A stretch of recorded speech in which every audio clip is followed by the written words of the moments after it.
I think I found the best onsen ever. This is a $1,000 per night, 5-star ryokan with a private onsen and a Mount Fuji view. But is all of this actually worth 1,000 bucks? I'm judging it on 4 things: service, onsen, food, room. If this isn't worth it, that's 1 month of rent gone. And I hate wasting money. So, with that being said, to Fujikawaguchiko. Welcome to Fujikawaguchiko, the place where people come to see Mount Fuji, behind a Lawson, behind a lake, even from the bus. And today, I'm trying to see it from a 5-star ryokan with a private onsen. A ryokan basically means a traditional Japanese inn tatami rooms, Kaiseki meals, and hot spring baths. And a 5-star ryokan, that's supposed to be the peak of Japanese luxury. So when I arrived at Kawaguchiko Station, I didn't know where to go. It was loud, chaotic, packed. To be honest, I didn't feel welcome. I just felt lost. But luckily for me, 2 days before the stay date, I received a message from the inn asking about my dietary restriction. If you do halal, vegetarian, or vegan, they said they'll make sure your food is taken care of. And they also give me guidance on what to do when I arrive at the station. There's a free shuttle service between Kawaguchiko Station and the ryokan from 12 noon till 5 p.m. You just need to call them after you arrive. So after arriving, I called them for that service. They told me to wait at the bus platform number 10. I waited there, and then the shuttle van came. I was greeted by a kind young South Asian dude who I'm just gonna call Rajesh. Rajesh was very nice. He picked up my luggage and we headed to the ryokan. So this is the car. Because we're the only person, it's very huge. It's crazy. The name is correct? Yeah, Ihsan. Okay, Yeah, thank you, thank you. It's not accurate. He misspelled my name, but that's okay. The van was spacious, and along the way, we passed the infamous Lawson, where everyone tries to take the Mount Fuji photo. But the clouds were blocking the view, so everyone looked sad. We arrived at the ryokan. We arrived, baby. So this is Fuji Onsenji Yumedono, located in Fujikawaguchiko, near the Kawaguchi Station, near Fuji Mountain. So people pay 1,000 bucks per night just to stay here, and I'm telling you, there's a reason for that. Oh, and also I forgot to mention that this place is a 5-star onsen. But then I realized something. I forgot my rucksack. I was carrying a bunch of bags, but I forgot the main one. And it had Mac, my wallet, my visa, my passport, like the whole thing. I was very scared because they said I can only use the shuttle once a day. And I already used it to come here. I told Rajesh, and he had to confirm with his boss. Then a nice Japanese staff, Yoko-san, came and told Rajesh to bring me back to the station, grab the bag, and come back to the ryokan. I'm so sorry. I'm really sorry. Oh my god, I forgot. It's really on the bench, the one that we went. Yeah, I'm so sorry. Shit, I forgot my bag. I forgot my bag. I was ecstatic. I felt bad for them, but also super relieved. We went back to the station, and because we are in Japan, nobody touched it. That's the bag. I'm so stupid. Oh my god, this is the most stupidest thing ever. I'm really sorry about this. Oh my god. Okay, we finally got back, and it was around 1 p.m. The check-in is from 3 p.m. I asked if I can use the toilet, and they guided me to the front desk, which looks like a castle. And behind me is the front desk. And yeah, it looks like a palace, like a Japanese palace. It's so huge. It's very traditional Japanese. I love this.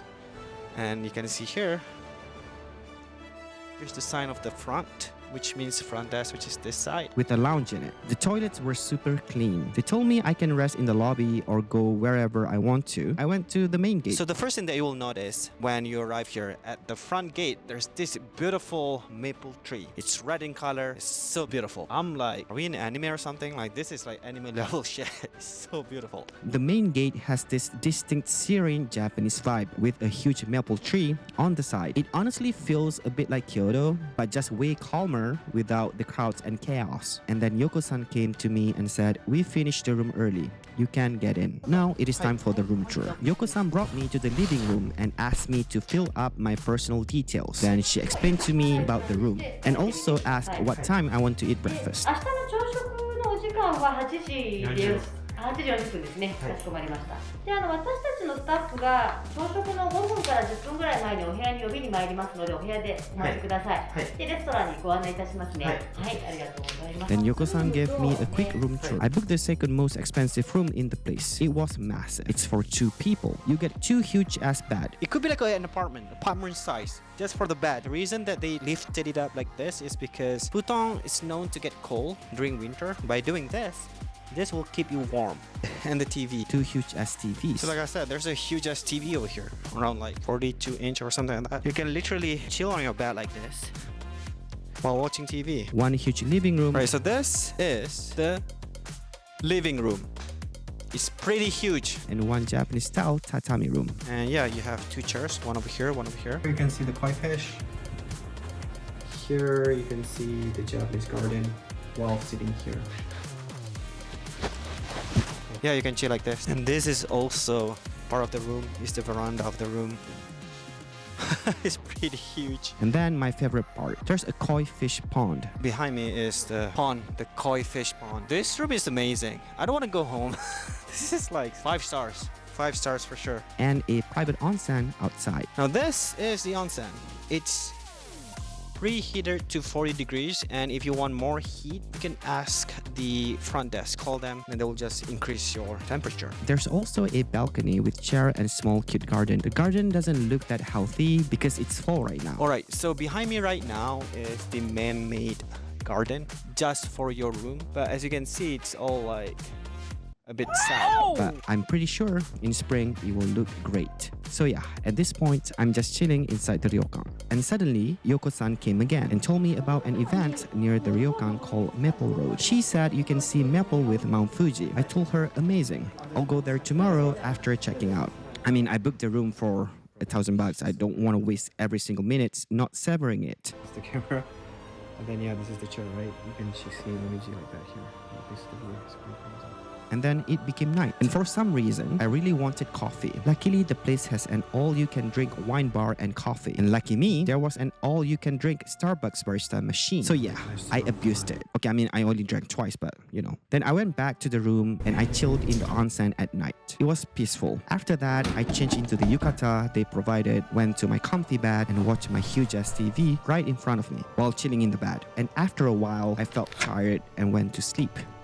The next morning, I woke up and looked at the magnificent maple trees outside near my balcony. I went to the lobby, grabbed some coffee, and drank it in my onsen. It was very peaceful. Then I went outside to my small balcony, looked at my koi fish pond, and just enjoyed the nice weather. Right guys, good morning. It's almost 8:40 and the breakfast is almost here. And then suddenly, I heard the bell. See? It was Yoko-san inviting me for breakfast. Yeah. She brought me to a small traditional-ish looking room. And along the way, she showed me Mount Fuji from these small openings on the roof. I kid you not, it's the best Mount Fuji view I've seen in a while. Then we arrived at the room and the table was laid out with a lot of food on it.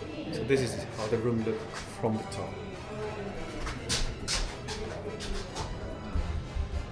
Everything was meticulously aligned. They served me a lot of food and it was very pretty and honestly very scrumptious. Sashimi. I mean, this room could be like an apartment size in Japan. There's power cords over there. And starting with this. This is the rice. Oh, look at this. And it is all you can eat rice, so it's pretty crazy. You have like heater up here. Very cute LED. To put your coat, you have hanger here. I don't know what is this. And look at this cute food, oh my god. And then you have grilled salmon. And this is what we call chawanmushi. Bruh, this is an experience. We had yuba. This is called yuba. Yuba is like my favorite, it's like tofu.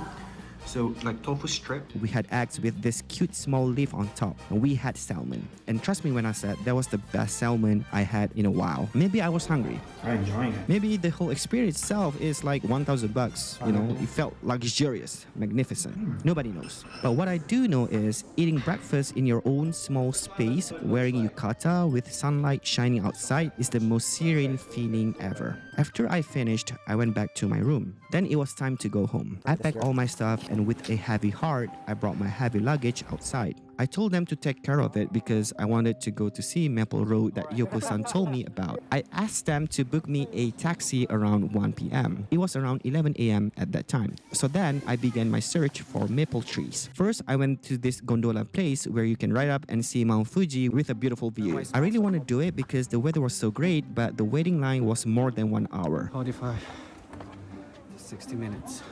And I didn't have time to wait. So I took the bus to the Maple Road, and when I arrived, it was magnificent. I saw a good view of Mount Fuji and lots of people on the Maple Road. Then I went back. When the taxi arrived, the staff took my luggage, brought it all the way to the taxi, and bowed, saying goodbye. The taxi driver brought me to the station, and I was off back to Tokyo. It was amazing. Alright, final verdict. Is this $1,000 5-star ryokan worth it?